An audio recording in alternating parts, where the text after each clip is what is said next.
In this video, we will take up the homework sheet on factoring simple trinomials. So for the first question, there's really not much to say. You're just looking for numbers that multiplies to something and add to something else. Once you know the two numbers, then you basically know what the factors are. For 1b, just don't write x plus 3 times x plus 3. Please write it as x plus 3 all squared.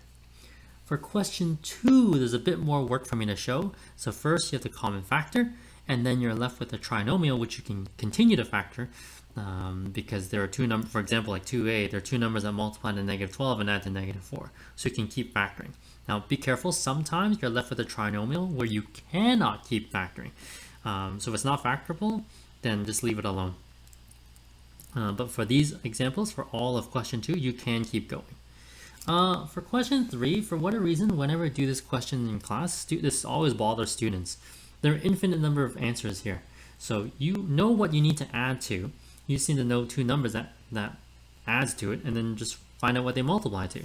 So there's infinite examples. What adds to 4? Like 3 and 1, 2 and 2, 7 and negative 3, 9 and negative 5. I don't know. The list just goes on and on and on. So once you figure out the two numbers, you multiply them, and that's what C has to be. So same for 3b. For question 4, you're really just factoring. There's a common factor of x, and then your simple trinomial, multiply to 6, adds to 5.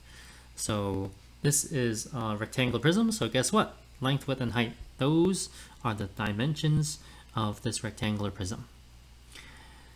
All right.